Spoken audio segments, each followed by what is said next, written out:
Welcome to another episode of DIOTALK. I'm Dio. Let's talk. My guest of the evening is a talented author. He is the author of Shipwreck and Rescue, Cars and Crew.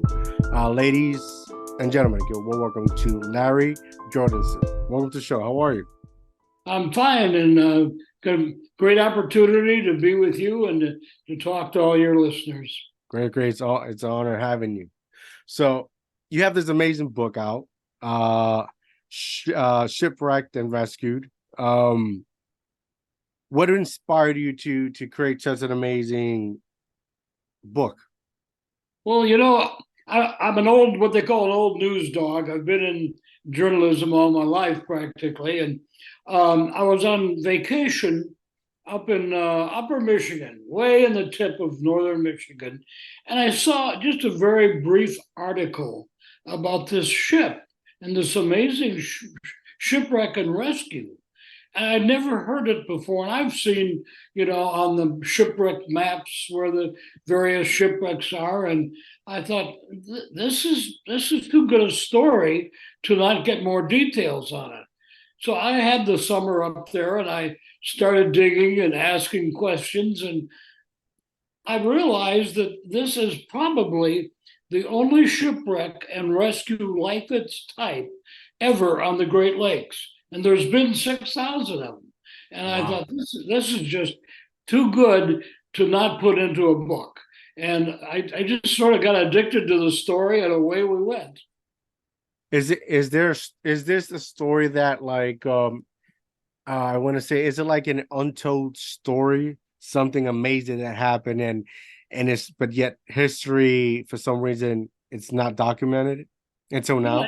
It is pretty much untold. The people that live in the immediate area know about it, but they didn't really think it was a great thing. It just sort of happened, and the locals know about it. There was a little information, and I was able to find in some of the museums and that, but not a lot. And that's what really amazed me about the story, because I do read a lot about what's happened on the Great Lakes. It's an area that's fascinated me. And to have not stumbled into this before in my reading, I was just amazed. I thought this either it's a fairy tale or it's a hidden story. And as it turned out, it was just sort of a hidden story. And not that they were ashamed of it, it just nobody thought it was a big deal. But it was. The rescue of those cars off that ship were indeed quite an accomplishment. What was the car, or what year, what time frame did this occur? Well, the wreck happened in 1926. Wow. And when we talk about a wreck, it was a tremendous November storm. Now, November on Lake Superior is the worst time. Everybody talks about the Edmund Fitzgerald. That was November when that was sunk. Well, what happened, the storm was so intense that it literally tossed the ship onto a reef. It didn't sink, but it was tossed onto a reef, and it was gashed open, so it became impossible ever to use the ship again. So wow. It actually, the fact that it was picked up and tossed onto this reef is ultimately what led to such an amazing rescue several months later. Wow.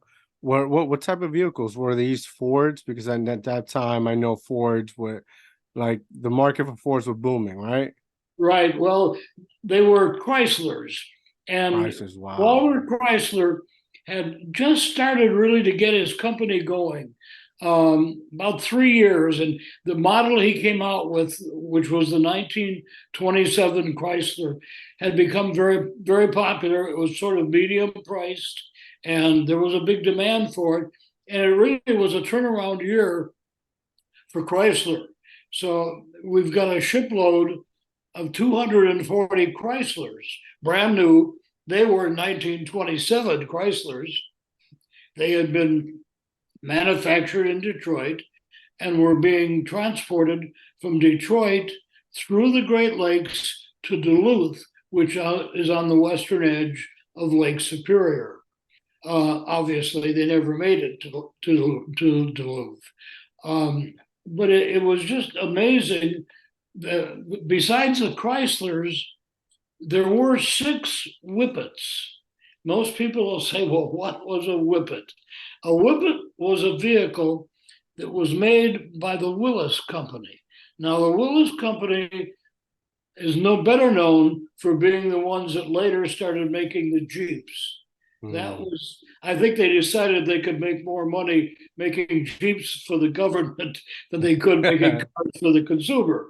But there were 6, the Whippets were made in Toledo, Ohio, and they were able to transport them on the same ship as the Chryslers, but it was primarily 240 Chryslers that were on the ship.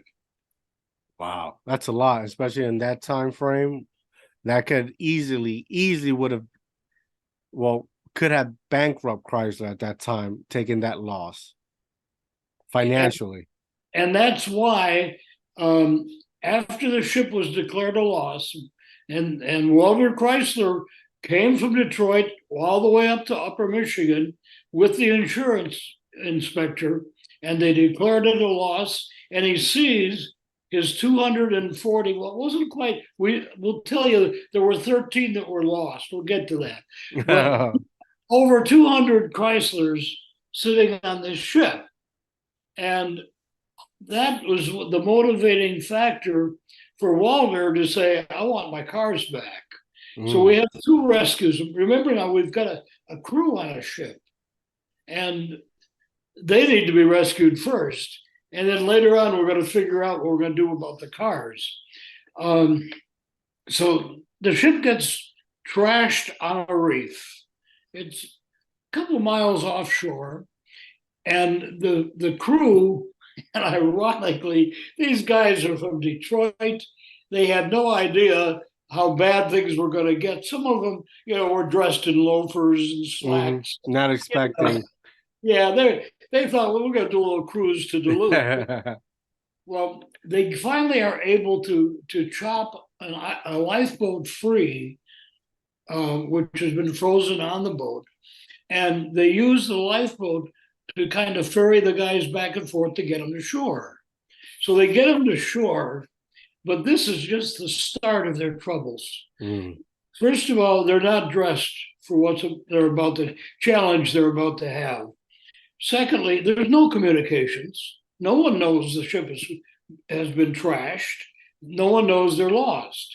The only thing they do think they know is that during this bad storm and the ship is being tossed around, the captain thinks they have gone west of a mountain that he's familiar with, Rockaway Mountain it's called.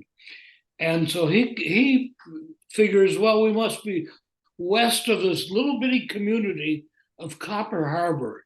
Now, Copper Harbor is located, if you look on the map, the peninsula that goes into Lake Superior, right on the tip, northern tip of that peninsula is Copper Harbor. In 1926, there's probably 24 people living there. So anyhow, the crew gets off the ship and they think they are west of Copper Harbor. Unfortunately, they are not. They are east. They never made it west. They get off the ship thinking they are west of Copper Harbor, and they start walking east. They would think, well, if we can make it to Copper Harbor, maybe we can get saved. They're going in the wrong direction. They're going east. Finally, they realize somehow that they have made a mistake.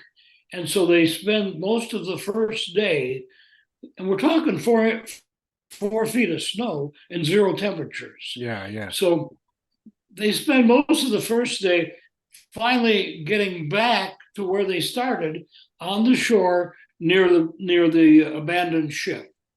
The next day they take off and they then walk west like they should be. But it's really getting rough. I mean, some of them have taken blankets before they got off the ship, and they cut blankets into strips, wrapped them around their legs to try to protect their legs. But they're really freezing. I mean, they're not Yeah, equipped yeah. and they're lost. They have no idea where they are. No, I can imagine. Yeah, correct. How long did it take you to write? Because this is basically history. Like I told you, I got sort of addicted to the story, and I got into it, and I spent over a year just concentrating on the story and getting all the facts because you'll see in the book that it goes in so many directions. We've got a crew that almost freezes to death, and we talk about how they finally were rescued and saved. We've got a shipload of Chryslers that ultimately were able to get off of the ship and get into this little town. And then we've got the people that were involved in saving the Yeah, crew and in rescuing the cars, and that whole thing goes in another direction.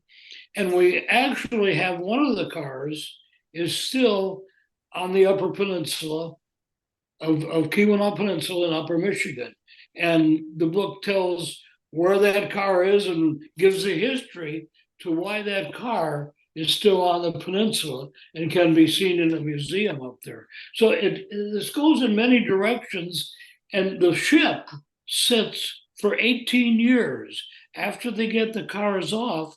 The ship sits on this reef for 18 years. It sort of becomes a tourist attraction. People would go out to the shore and they'd look out. Oh, well, there's the ship. There was one attempt to salvage it. They couldn't get it off of the reef. It was too high. The salvage company thought, well, we'll make a kind of a barge out of it. That didn't work. So it sat there until World War II, and we needed steel. So that alone was enough motivation for a salvage company to send a crew out there and to start cutting that ship up. They cut it down to the waterline, ultimately got the steel, and it went into the war effort 18 years after the accident. wow. But That's amazing. well, That's insane. getting the cars off. I mentioned briefly they didn't quite all make it. There were 13 cars that, if you're looking for a vintage Chrysler with no miles on it, they're on the bottom of Lake Superior. Okay. What happened in the storm?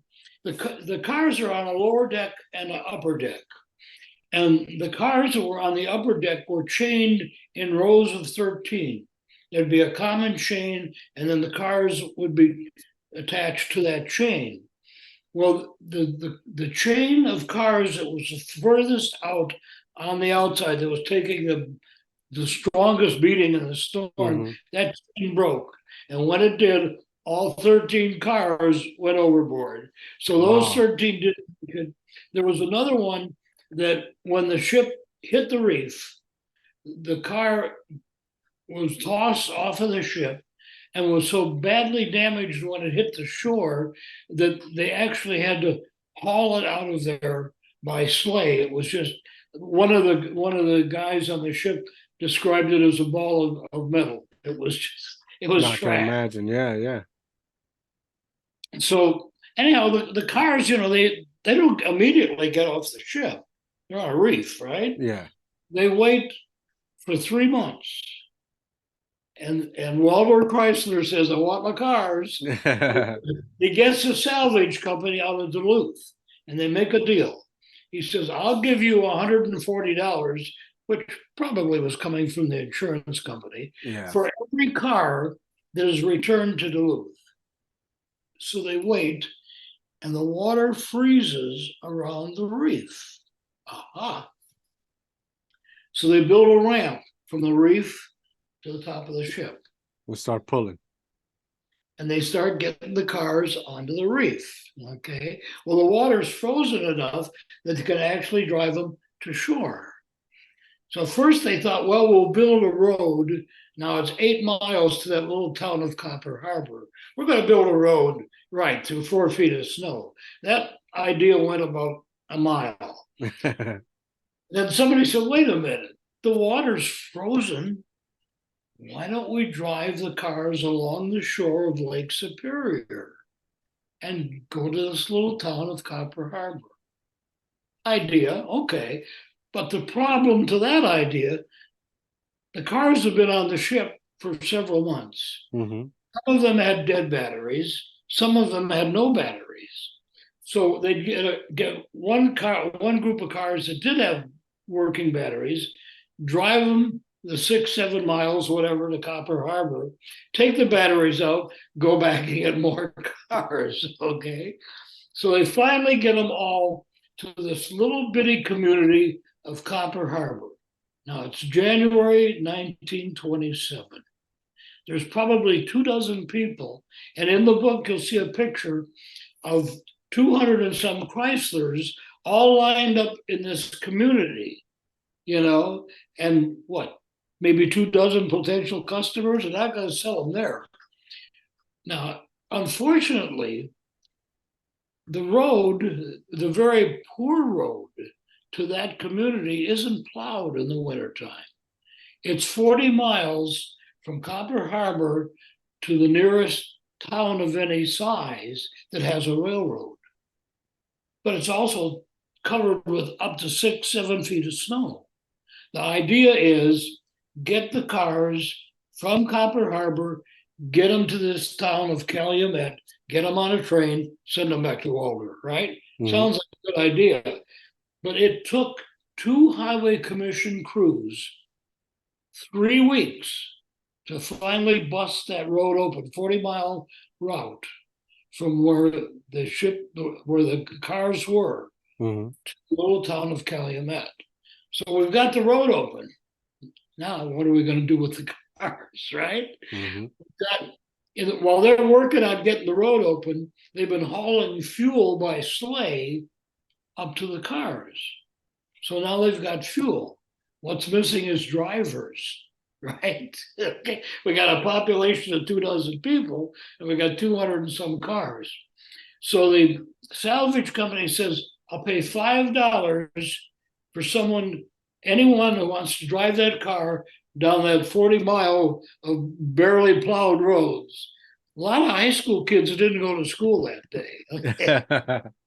They made a fast 5. But now this is where it gets interesting. This is where we get to the car that's still up there. You think about it now. They're going to give you $5 to drive that car, right? Mm-hmm. So you're driving down this little old lonely, barely plowed road, and you're thinking, I'm driving a brand new Chrysler, and I'm going to get $5. Well, as you get closer to the town where the depot is, there are some side roads. Okay, I'm not convinced that all of the Chryslers made it to the train. And we know one for sure that didn't. And we've heard, since I wrote the book, I've had people come up to me and say, well, my grandfather drove one of those, and he knows for a fact that so-and-so kept one. Okay. But basically they got most of them to the town, got them on the train. But this one car that's still there was sold by the Chrysler dealer in that town to an individual, and he told him it's from the shipwreck, from the Banger. The ship is called the Banger, and he bought the car. He died about 2 years after he bought it, and his brother got the car from his widow, and that car stayed in that same family for 69 years. Wow. Okay. Wow. Now, the second brother that got it, he was so proud of his new Chrysler, he would drive it everywhere. He would drive it in parades, he'd drive it on top. That car, I hope my Ford does this, had 200,000 miles on it. In the book, there's a picture of it, and he's taking it through the Michigan vehicle inspector, who can't believe it. He said 200,000 miles of this car is this old. So it gets handed down in the family until the last person that has it, it really doesn't have the ability to keep it. He's being transferred to Wisconsin, so it sits. An insurance man buys it, and he's going to restore it and make a few dollars. That doesn't happen. Okay, he works on it for a while. I said no. So he puts it up for sale. So now we have the car for local historical association gets enough money together to buy that car. And that car now sits in a museum at the Eagle Harbor Lighthouse. There's a museum there. The car is there.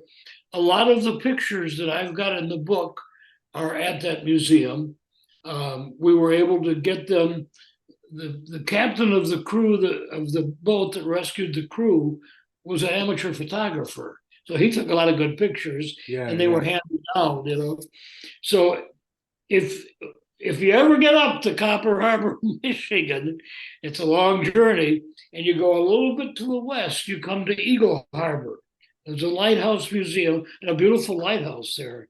And that car is there, as is the captain's jacket, the captain's desk, and some miscellaneous trivia off of that ship. So it's a pretty interesting story. And it sounds like an amazing journey, an amazing book.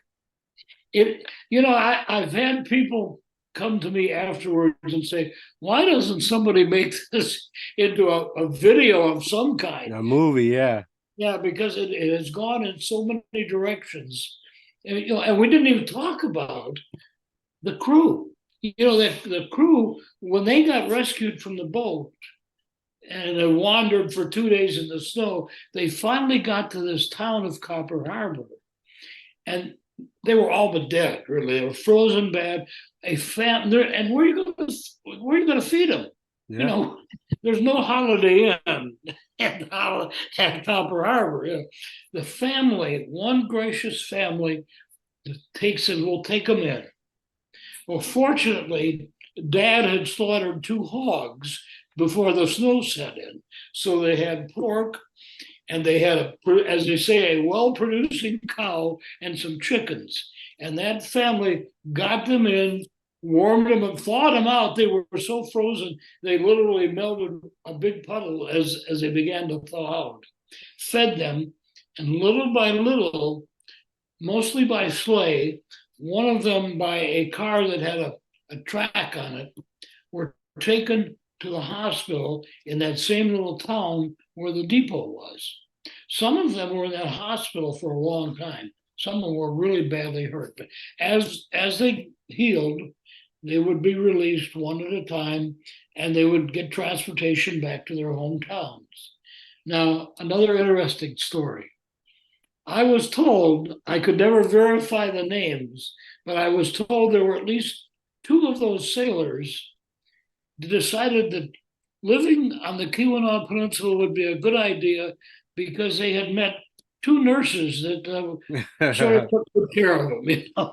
So we got most of the cars back, and we got most of the crew back, but some of them obviously never left the peninsula. They fell in love. As in, by the way, don't forget, we had the 6 whippets on there, right? Well, now, I don't think either Walter Chrysler or his insurance company is going to pay for somebody else's cars to go back. Mm-hmm. We were able to track 4 of them. One was actually kept in a shed near a little business, so to speak, in the town of Copper Harbor. And we've got a picture of it. The shed fell down. We've got a picture of it. It was put up for sale. I don't know where it went from there, but there's one whippet. Then we talked to a lady, elderly lady who was with the Historical Society. And back when she was much younger, she went to an estate sales, and there in the garage was a whippet, and she bought it. So that's 2. Okay, so then in the hotel in that little town, there is a display, a big display about the ship, and along with it, there are 2 wooden wheels off of a whippet. So that's number 3. Can't go any place without wheels.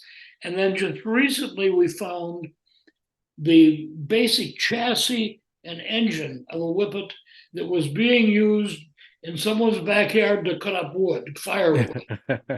So there's four. The other two probably are in a landfill somewhere, but we know that they didn't go back to Detroit or Toledo. Wow. What was the thing that intrigued you the most about the story? I think what intrigued me the most, and I wrote a little thing at the end of the book, was how that peninsula, the people in that peninsula, just worked together to save the crew, to save the cars. I mean, this was not an easy task, and no one was paying them. They were just out doing it. They're getting the cars off the ship. There were these two highway commissions are plowing the roads as family out of the goodness of their heart is saving the guys. I mean, it was truly an effort that took a couple hundred people probably from that isolated peninsula of, they call it the Keweenaw Peninsula. So to me, that was the fascination. A little quick for you: the family that saved the crew took them into their house. Later, and their names was Berg. Mr. Berg decided to run for sheriff, and he did. He ran for it. He was elected sheriff of the county, and when consequently he had to move to another town a little bit further away, and of course his wife Ida Berg went with him. And one of the granddaughters told me that she sort of became the under sheriff. She would take care of the jail and things like that. And as it were, if you committed a violation of some kind and you were brought up before the judge, and it was pay or fine or go to jail. A lot of times, especially in the winter, they would opt to go to jail because, everybody knew that Ida Berg was a pretty good cook. So what happens? Ida becomes famous. Her husband is a sheriff for one term. He's reelected for a second term to start in January, and December preceding, he's out, typical, helping someone with a car that's stuck in a snowbank. He gets pneumonia. He dies like 10 days into his term, his second term. So what happens? Ida becomes the sheriff. So now she is the sheriff. Not only is she the sheriff, she runs for sheriff 2 more times and gets reelected. In Michigan's book of famous women, she's right up there on the top. She's one of them. Again, when I was talking about the people on that peninsula, that's a good example. That's what they do. I got the story about her and her husband, William, from a great granddaughter who lives in Indiana. When I found her, she made 2 trips all the way up to the Keweenaw Peninsula to tell me about the family and to tell me these little stories. And she brought with her, she had dug through some possessions of her grandmother. She brought with her a card, and it's reproduced in the book. It's a Christmas card that the first mate of that ship sent to that woman, Mrs. Berg, thanking her for actually saving the lives of all the crewmen. And I was allowed to reproduce that in the book. So again, it's it's amazing. Yeah, it's amazing. It is. It's amazing. What inspired you to be a journalist? Well, that's a long story. Yeah, well, as a kid, there used to be a show on TV called The Big Story or something like that. It was about reporters that had their great story. That fascinated me. But I was just, in grade school then. Fortunately, when I was in high school, I was able to go to work at the local weekly newspaper. Yeah. I mean, I wasn't Mr. Go out and get a story. Yeah, I wrote a little bit. I took some photos, but I did things like, clean the presses, and those were the days of linotypes. And my Saturday job was making lead pigs, as they call them, Hmm. linotypes. So that's how I got started. My first real taste of journalism, if you call it that. I did some writing. When I went to college, I went to UW in Milwaukee and took my experience that I gained in the weekly and went to a Milwaukee publishing company that did 6 weekly newspapers. It wasn't a daily, but might as well have been. We did a paper a day, and they hired me. So I was able to do more writing and more photography, and just improved on that skill. And from there, I got fascinated by radio. And as it happened, a radio school opened up, and I had about 3 years of college, and I was a broke college student. And here is radio. And I could go to radio school for about 3 months, and I could become a radio newsman. So I thought, sounds good to me. So I did that. My first radio job was in South, and I mean South Texas, little town, Wow. little town called Raymondville, about 50 miles from the Mexican border. And so I spent 2.5 years down there in radio. From there, went to Louisiana, was in radio and TV in Louisiana, TV in Shreveport. And then from there, I got lonely for Wisconsin. And I found a very nice news director at the television station in Green Bay. And I said, I want to come home. And he said, send me a tape, tell me about you, come on home. Okay. And I went to Green Bay, and I was at the NBC station in Green Bay. Eventually became assistant news director. And I was in Green Bay, Wow. guy, during the Vince Lombardi years. And Wow. you talk about a time to be in Green Bay. I could tell That you was the Lombardi time. stories all day, and you don't have the time. Yeah, I find that fascinating. See, like I started this journalist path 3 years ago, especially with a podcast. And I've been getting certificate from miscellaneous schools, learning, educating myself, man.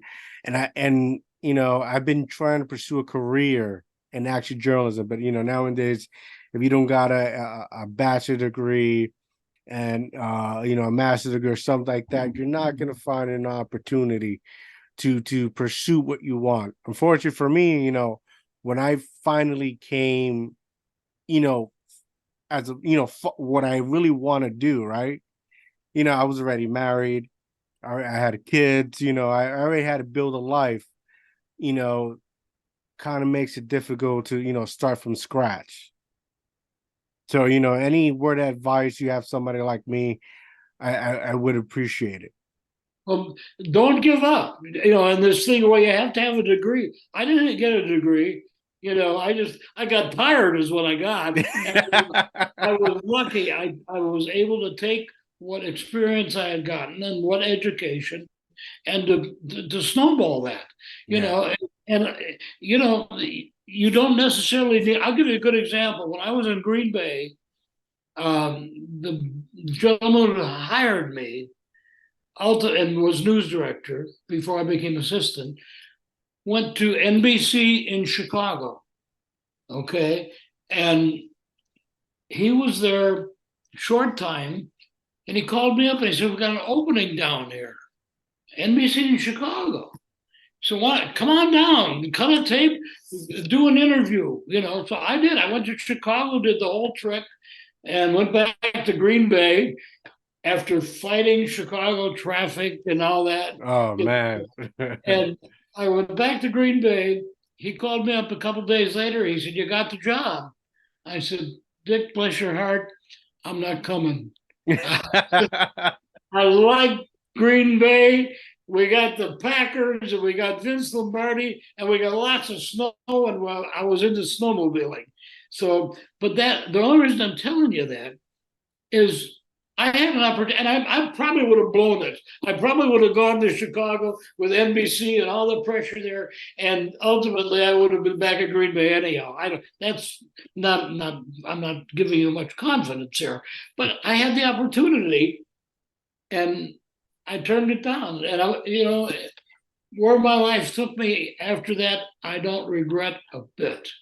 You know, Wow. so yeah, you know, take your desire. If your desire is to do it, do it. Yeah, and along the way, you gotta feed yourself and take care of your family. I do that too, but don't give up on the dream. Mm, Right now, my dream is writing books. mm, Because I've got the time now. I do media work. I have a couple clients that I do media work for, but I'm not their employee. I'm under contract, so it gives me time to do books. yeah. And I just enjoy writing, and what I enjoy. I enjoy the investigation, the research. Yes. That's what fascinates me about it. Like like sometimes you're just stumbling upon things that like it's like mind blowing. You're like an explorer, and that's what like man, I tell you, that's what like gives me life in a sense. Well, that's my wife said that year that I worked on the shipwreck book. She said, "I didn't see you very much." I said, "I know. I got addicted to the story, and it was if I wasn't doing work for a client, my extra time was I'm going to finish this book." You Yeah. know, you asked me about was it very well known. I'll give you a good example. About 40 miles or 50 miles from where the shipwreck happened, there's the university. It's Michigan Tech University. It's a big university up there in Michigan. They're known for their hockey and engineers, okay? But they have a great archives. So one of the first places I went was to the archives. Now this is 40 miles away from when the event happened, right? The first person I talked to, I said, "This is what I'm looking for. What have you got on this?" She said, "I've never heard of that before." Now, Wow. she's in the archives at a university that's 40 miles from where it happened. Fortunately, one of the other people in archives, she went to her and she said, "Yeah, I've heard of that. I think we've got some information we could be of help."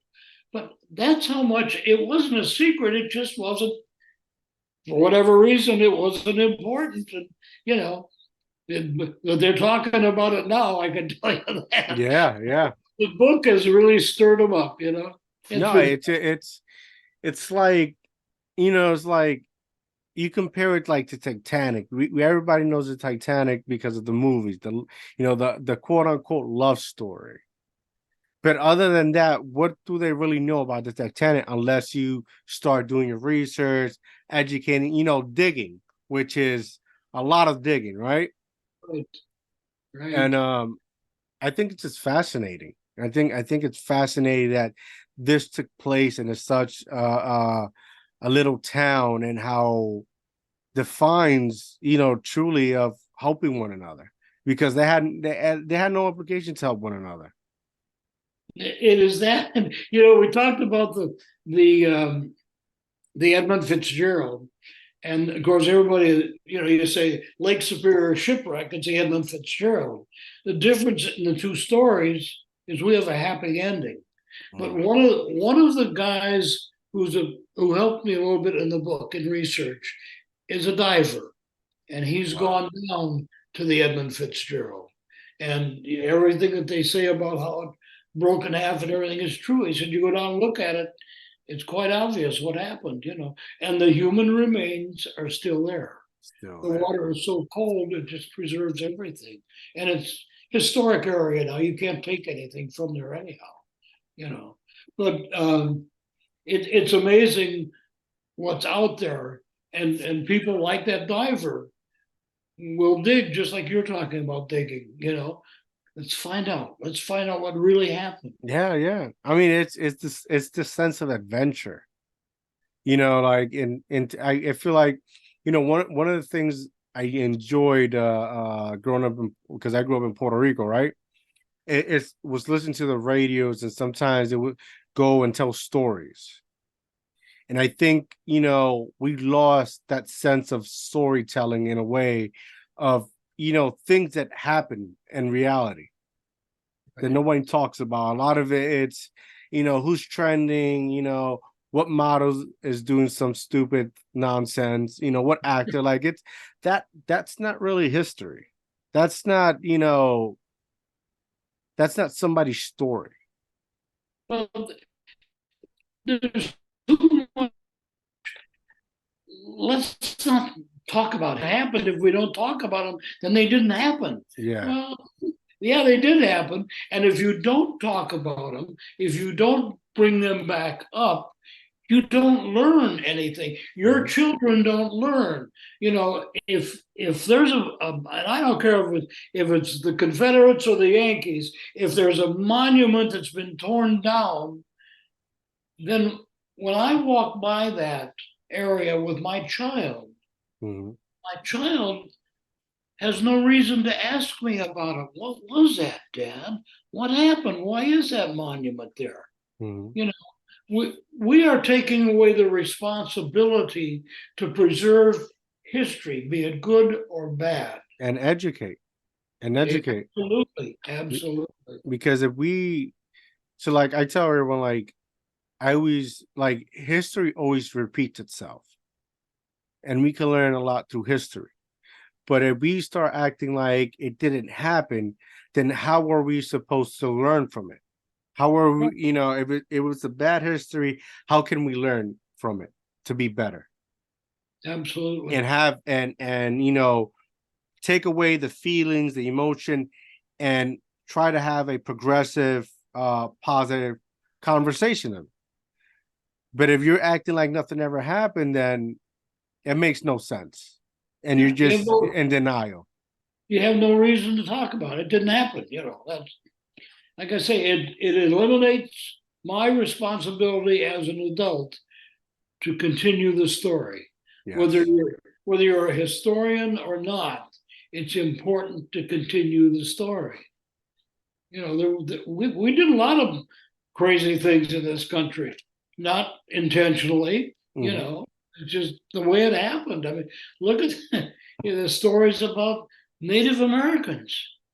You know, um, it just it's a shame that we gloss things like that over now. We just don't even talk about it. Yeah, we forget, and they're not in the history books. They pick and choose what is in there, and instead of speaking of factual information of what things truly happen. We have generations, and this generation believes this one believes in this. We're now in a generation that you know things are very sensitive, and anybody who's a strategist will see that as an opportunity. Okay, so now everybody's sensitive, let's remove this so we don't have to talk about it anymore. But we should talk about it, we should educate, because these are the foundation of our country's made of. And if we forget that, then we're forgetting ourselves. Making a country is no different than making a life. You're going to make mistakes along the Yeah, way. it's important because you know and yet again, I'm not sure about your generation, but mine was, they taught a lot, don't make mistake, that's bad. But it's like, then, as I got older, mature, started a family, had a son, like, you need them, because how would you learn? You learn by your mistakes. Yeah. That's that's so. I mean, it's so prevalent now. Nobody loses. Nobody makes a mistake in youth sports or whatever. Everybody wins. No, everybody doesn't win. Everybody gets a trophy. Why? Well, because they showed up. Okay. Yeah.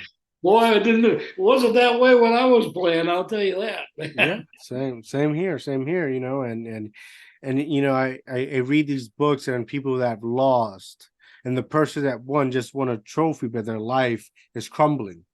The person that lost, either became a successful mogul or became a millionaire or billionaire, but took that loss and taught them to, live life. So like truly, like we need failure.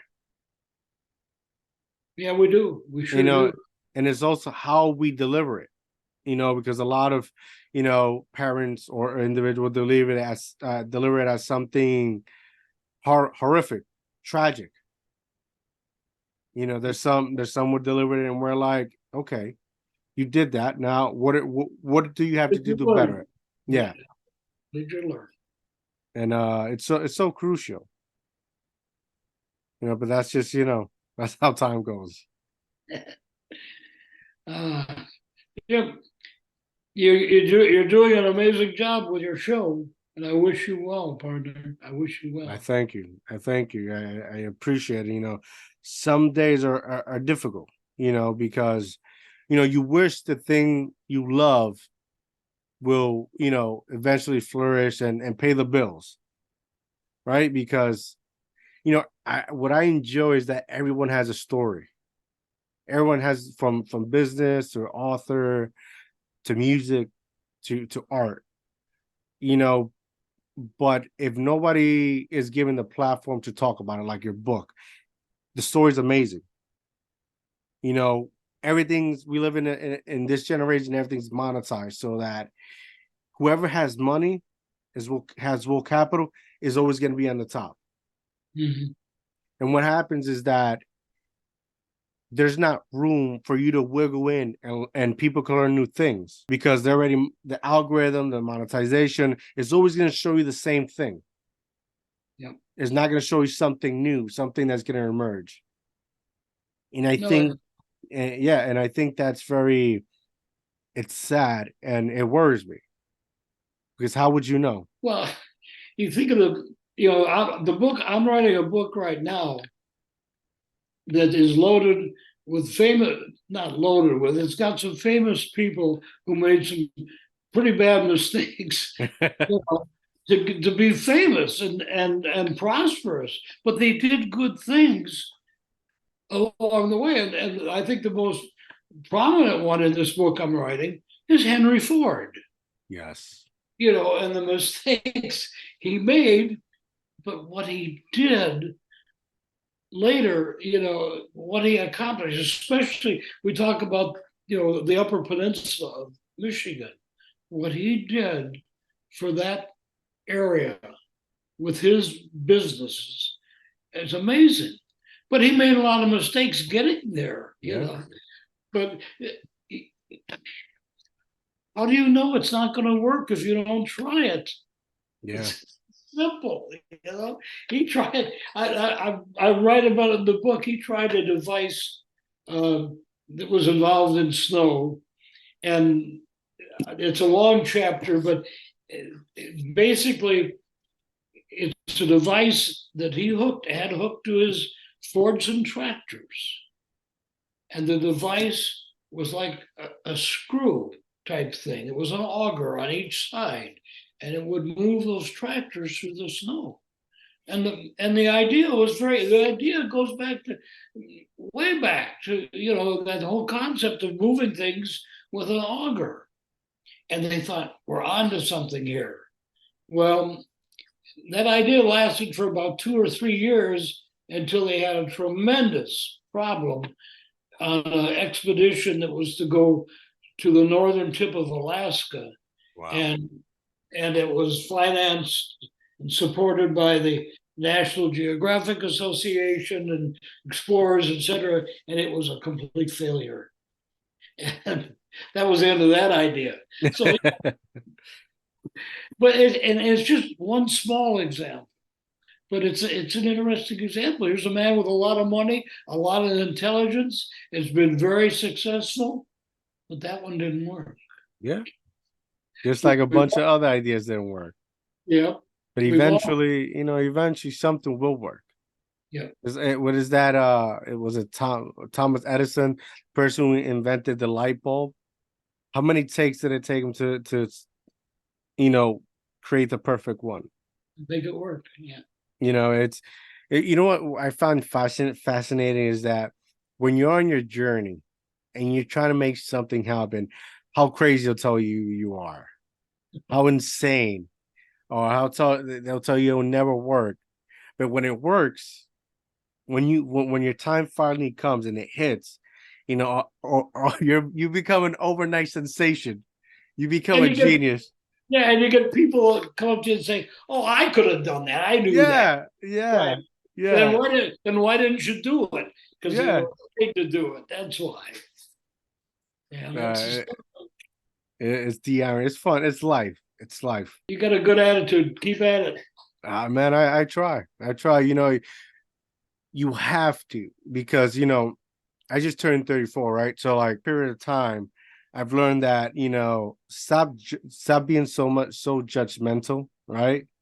Accept the person for who they are and what they are, right? And then hope one day they'll see you. They'll sit there and watch you trying each and every day be a little bit better than where you were yesterday, in hopes that one day they'll do them same for themselves. Because time is limited, time is Absolutely. essential, and it goes like that. It goes quick. You gotta have fun, enjoy the ride.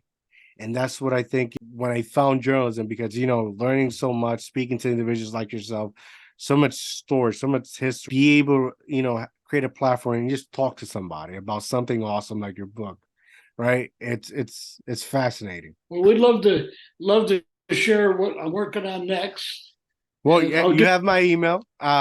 I know how to find you. The one next, I'll just give you a teaser. It's called "Make It Go in the Snow." Whoa, Okay, make it so go in the snow. we're not talking about today's modern snowmobile. We're Mm, talking about things that, like the guy that invented the thing that went on the Model T to make it go in the snow. Okay, wow.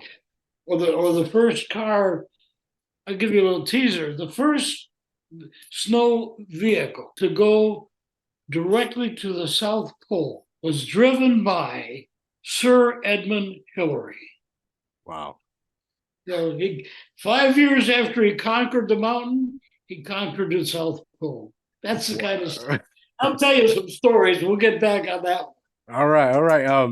Before we go, tell the people where they can find your amazing book. Well, we have a website. It's simply shipwreckedandrescued.com. Oh, It is available other places, but if you go to the website, I'll even sign it to you. Tell me who you are, and I'll scribble your name and mine in there. It is available on Amazon, and it's available depending on where you live. It's available in a lot of stores. What I found? I thought I was writing a shipwreck story. Well, I did, but I didn't realize the story has a lot of interest to the vintage car people. There yeah. are vintage car museums that are selling my book because, in fact, it deals with some vintage cars that were rescued. So it's you'll never know where you might find it. But if all else fails, go to the website. Boom. There you have it, guys. Make sure you go to his website. Go support him. Go get his book. Enjoy that amazing piece of history. Make sure you go to YouTube, DIOTALK TV. Go like and subscribe to my channel. Go follow me on Instagram, Mr. Achievement Inspire Retain. And Larry, thank you so much. It's been an honor, a pleasure.